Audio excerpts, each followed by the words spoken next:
घर हो या देश हो, अर्थव्यवस्था दोनों की जगह की डूब रही है।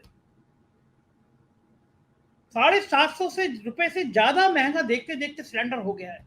सुरसा के मुंह की तरह बढ़ता जा रहा है सिलेंडर।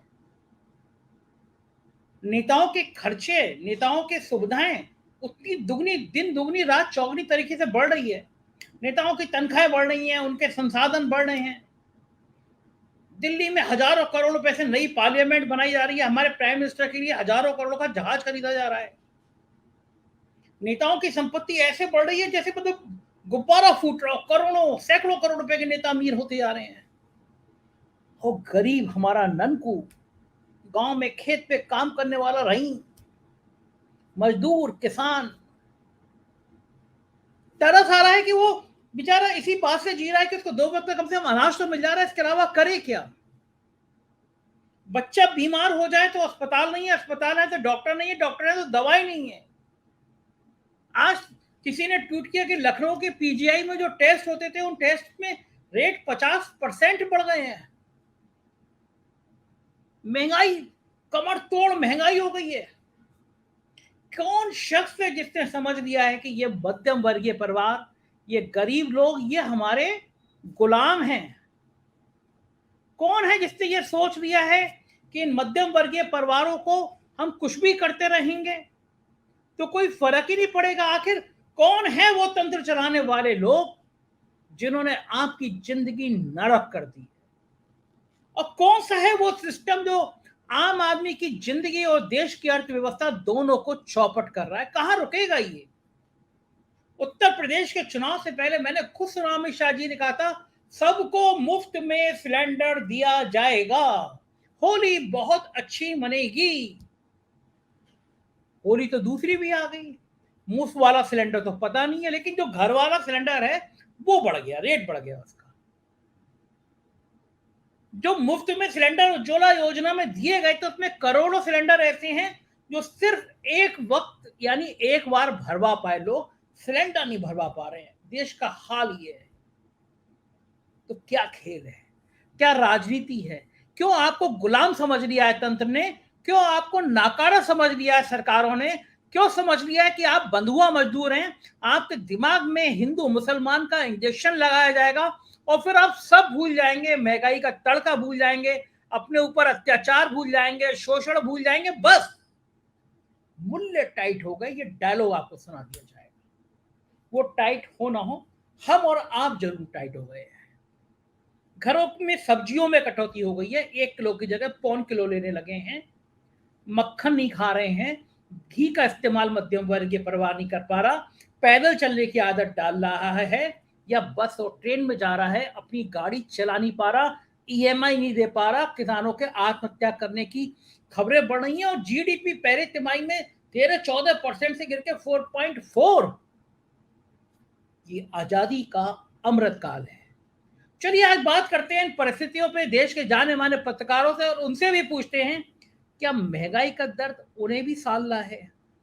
और उनसे भी पूछेंगे क्योंकि पत्रकार वो ऐसे हैं कि देश और दुनिया में तमाम लोगों से बात करते रहते, तो उनसे भी पूछेंगे कि लोग उन्हें आकर क्या बताते हैं कि हिंदू राष्ट्र बनाने में तत्पर लोग आखिर घर की नॉन तेल सब्जी की जुगाड़ कैसे करा पाएंगे।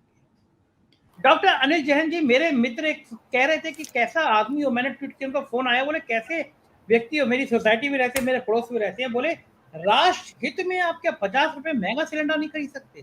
आप देखिए पिज्जा की दुकान के बाहर में लोग हैं नहीं है, मॉल में लोग हैं नहीं है, एयरपोर्ट पे यात्री बढ़ गए हैं और आप 50 रुपए सिलेंडर पर रो रहे हैं। तो क्या किया जाए, कि दुखी हुआ जाए या फिर ये देख लिया जाए कि लोग पिज्जा ज्यादा खा रहे हैं, एयरपोर्ट पे ज्यादा बढ़ गए हैं, तो 50 रुपए राष्ट्र हित में, हिंदू राष्ट्र में कुर्बान किए जा सकते हैं। डॉक्टर अनिल जी आपका क्या मत है। संजय जी, मेरे भी एक मित्र हैं, पड़ोसी हैं और मोदी जी को बहुत ज्यादा मानते हैं। मैंने भी उनसे आज जिक्र किया तो बोले भैया ऐसा है कि शेर पाला है तो खर्चा भी शेर वाला उठाना पड़ेगा।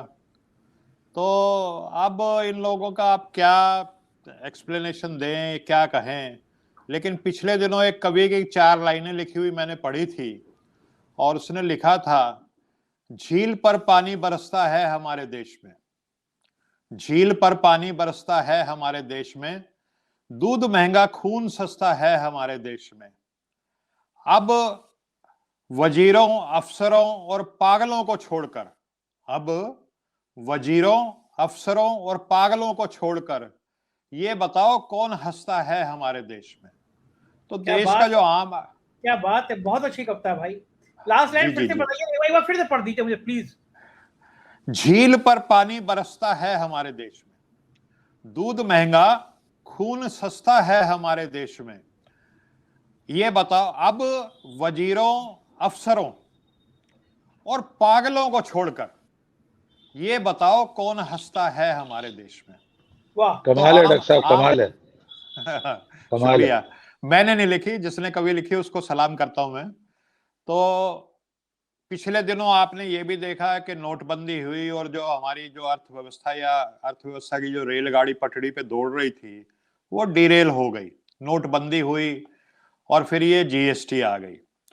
और जब नोटबंदी हुई तो हमने देखा कि हमारे प्रधानमंत्री जी जापान में थे और वहीं से संबोधित शायद उन्होंने किया था कि देखिए कि हमारे देश में क्या हो रहा है, कि बेटे की शादी है और घर में पैसा भी रखा हुआ है लेकिन आप खर्च नहीं कर सकते, आप वो इस्तेमाल नहीं कर सकते, वो रद्दी के टुकड़े हो चुके हैं। तो एक प्रधानमंत्री तो परिवार का मुखिया होता है और एक बेटी का बाप जो अपनी बेटी की शादी करने जाता है उस समय कितना नर्वस होता है, कितना घबराया हुआ होता है, उसकी इज्जत दांव पे लगी होती है। तो उसके दुख को समझना भी प्रधानमंत्री का जो प्रधान सेवक कहता हो या परिवार का, पूरे देश के परिवार का अपने आप को मुखिया कहता हो, उसका फर्ज बनता है। तो सुषमा स्वराज जी ने कभी यूपीए की सरकार के बारे में, कभी सिलेंडर के दाम 400 सवा 400 कब हुए थे, तो सुषमा जी ने कहा था कि ये सरकार जो है वो संवेदनहीन हो चुकी है। ये जो गृहिणी के आंसू है, जो कमर तोड़ी महंगाई है, उस आंसुओं की तरफ गौर नहीं कर रही। और हमारे प्रधानमंत्री जी ने भी 2013 में एक बयान दिया था कि मनमोहन सिंह जी महंगाई का मां भी नहीं बोलते। मनमोहन सिंह जी प्लीज आएं और महंगाई के बारे में कुछ शब्द बोलें, मां भी नहीं बोलते। और मनमोहन सिंह जी ने देश को और गरीबों को अपने हाल पे छोड़ दिया है, राम भरोसे छोड़ दिया है, मरो तो मरो, आपका नसीब। ये प्रधानमंत्री जी का 2013 का बयान है। तो मैं समझता हूं जो प्रधानमंत्री जी प्रधानमंत्री बनने से पहले ऐसे बयान देते थे, इतने महंगाई के प्रति इतने संवेदनशील थे, अब वो भी महंगाई का म नहीं बोल रहे, ऐसा क्यों है? मुझे समझ से परे है।